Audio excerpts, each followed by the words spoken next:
Day 2 of the 30-day credit comeback challenge, and today we are walking you through, or I'm walking you through rather, your credit report, how to read it, and what each section should look like. This is super important when it comes to credit cards, when it comes to applying for a loan, a home, a car, whatever the case may be, any type of credit that is being extended to you. This is what lenders look at. So let's go over it. So your personal information. So obviously your personal information holds um, your name, your date of birth, an employer, and sometimes it also holds a phone number. I personally do not want a phone number reporting on my report, so I have my most up-to-date phone address, the correct spelling of my name, and I also have my current address. So those three things are the most important because, again, personal information, misspelling of your name, outdated information can lead to you not being approved for credit because lenders think, hey, they're moving around a lot. When it's time to get my money, I don't know where to go. I don't know where to send it to. And misspelling of your name could also be a main indicator of identity theft. And remember, your credit report has to be 100% accurate. So how are they verifying accounts when the name on your credit report is saying one thing and then the name on the account that's being reported says another? So it doesn't make any sense. So obviously you can tell in the account section, which we're about to get to, that there's violations all up and down that credit report. So that's what your personal information should look like. Most current employer, if you have one, most up-to-date address, and then the correct spelling of your name.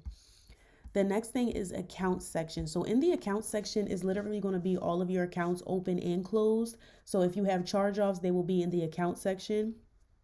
When it comes to your accounts though, you have the auto loans, you have credit cards, and again, inside of there, it'll be your charge-offs as well.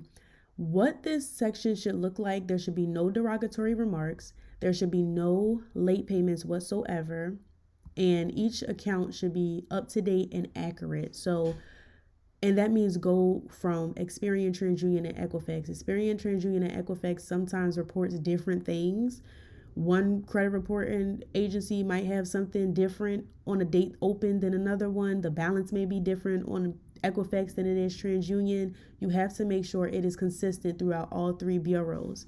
Now, I know a lot of people ask the question of, oh, if it's not reporting on one of them, but it's reporting on the other two, is that a violation? No, not all of your report. Like, for example, a credit card company mainly can only pull from Experian, TransUnion, or Equifax. Some of them may pull from all three.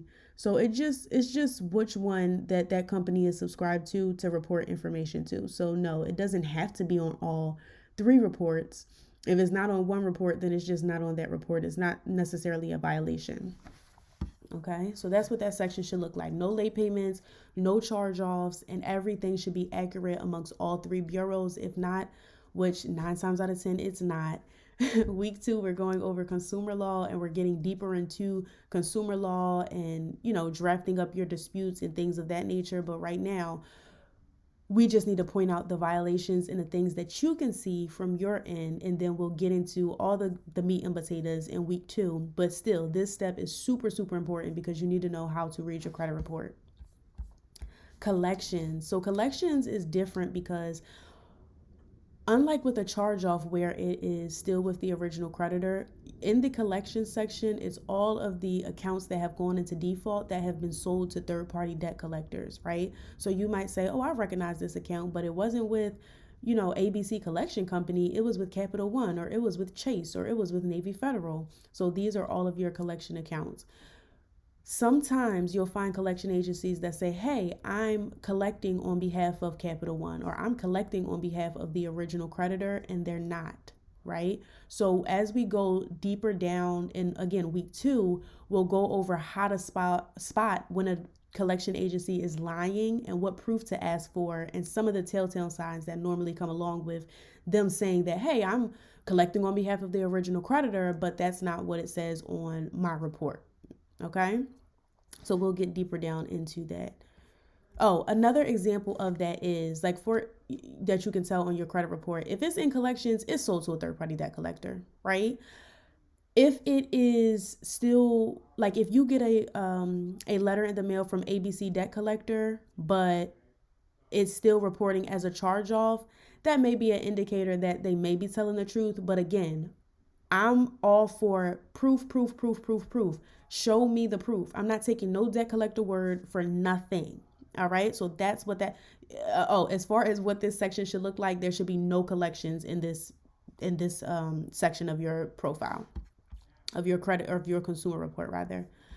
Public records. This is going to be your bankruptcies, and this is going to be your bankruptcies and liens or judgments that you have. So the main thing is bankruptcies. You don't see a lot of judgments and liens, but as far as bankruptcies, that's the main thing that's reported on the big three, which is Experian, TransUnion, and Equifax. You do have smaller sub bureaus that report these things, but again, we'll go over that in week 2.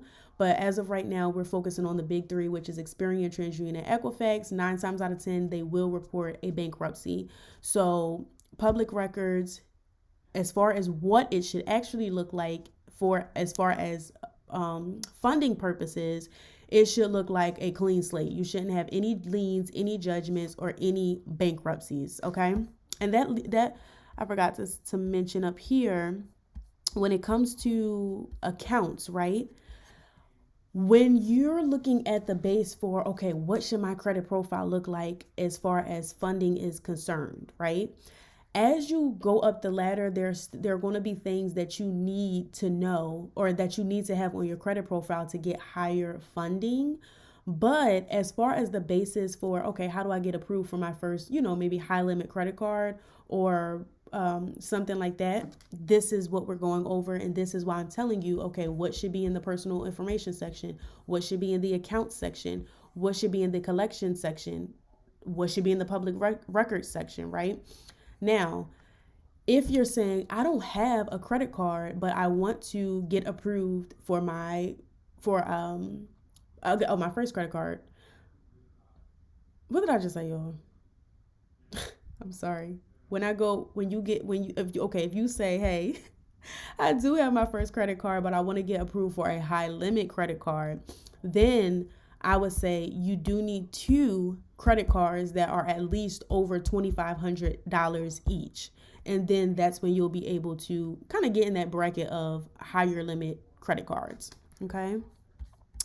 Public records, and then inquiries. Obviously, inquiries are going to be, when you apply for credit or when you apply for a credit card or an auto loan, whatever the case may be, the inquiry section is going to tell you that you pretty much apply for a credit card or some line of credit. So your hard inquiries are going to be the ones that actually make an impact on your credit score, that actually drops your credit score. And you want to have 2, okay? Hold on, y'all. Sorry, my phone. Okay. You want to have 2 or less inquiries under here. So all of the inquiries that you don't get approved for, you need to remove right away. And we're going to go over that again in week 2 on how to remove those inquiries fast. But when it comes to inquiries on your consumer report, your hard inquiries that you do not get approved for, all of them need to come off. Now, when it comes to the ones that are on your credit report that are open, that are associated with open accounts, right? Obviously, you need to keep those on there because you don't want to lose that trade line. You don't want to lose that account. They will close the account if you open an account or a credit card account or an auto loan account, any type of credit in general. If you open up that account and you try to remove the inquiry right away, they will close that account or flag your account. So again, all of the inquiries that you don't get approved for, you can remove right away. All of the inquiries that are associated with open accounts, make sure, right, that you keep them on your credit profile if you want to get if you want to keep that account open and active. And again, 2 or less inquiries in the past 2 years should be on your account. Now, if it's an inquiry that's associated with a open account and it's over 2 years, because inquiries fall off automatically after 2 years. If it's attached to an open account but it's over 2 years, I will call and say, hey, there's still an inquiry on my account. You know, I understand that after 2 years, the inquiry is supposed to automatically drop. I just want to raise my score a few points. And, could you guys remove it? I just want to, just call and make a note that nothing's going to happen to my account. If you guys can just remove it because it's been over 2 years. That's all you have to say. Okay, so that's what the inquiry section should look like. And that is pretty much the gist of it, y'all. That is what your credit report consists of, and that is what each section should look like. Your personal information, one updated name, one updated address, one current employer if you have it. Accounts, everything should be uniform throughout Experian, TransUnion, and Equifax, or whatever bureaus that it's reporting to. There should be no charge-offs. There should be no late payments whatsoever. And again, everything should be uniformed. When it comes to collections, again, we'll get into violations and what to look for in disputing those collections in week 2. But as of right now, your collection section shouldn't have anything in collections. No public records should be reporting judgments or liens, and your inquiries, we just went over that. So that is pretty much it. So I'm super excited. Oh, I forgot to tell you guys, when we go over to the free school community where this challenge is being housed, if you go over to the DIY credit repair kit, for those of you who want to purchase the exact templates, the exact letters, and a deeper breakdown of everything, you're going to go here. When it comes to the 30-day credit comeback challenge, inside of here, if you click it, right, and these are my drafts, but say for instance here, right, you'll also start in at day 2, and throughout the 30 days, you'll receive a notes and homework PDF. So in that PDF, it's going to give you class notes, and it's going to give you a little checklist, and then it's going to give you some easy homework that you can do to keep you on track and engaged throughout this 30-day process, right? So that's why joining the community is super, super important, and also getting the ebook is because you want to maintain that accountability, because again, we're already dealing with what people think are complex laws and credit reports and situations until you actually learn it and say, oh wow, I like the way that this community is breaking it down in a simple way that I can actually understand and implement throughout the day. So I promise you, if you put your best foot forward and you stay in the game and ahead of the game, within this next 30 days, you will see a major improvement in your credit score. And not only that, your confidence in your overall knowledge when it comes to consumer law, credit reports, credit, things of that nature. You're going to feel like a pro. So make sure you join the private community. If you have not already joined the private community, the link will be in the description box below. And yeah, I'm ready to embark on this journey with you, and I will see you on day 3.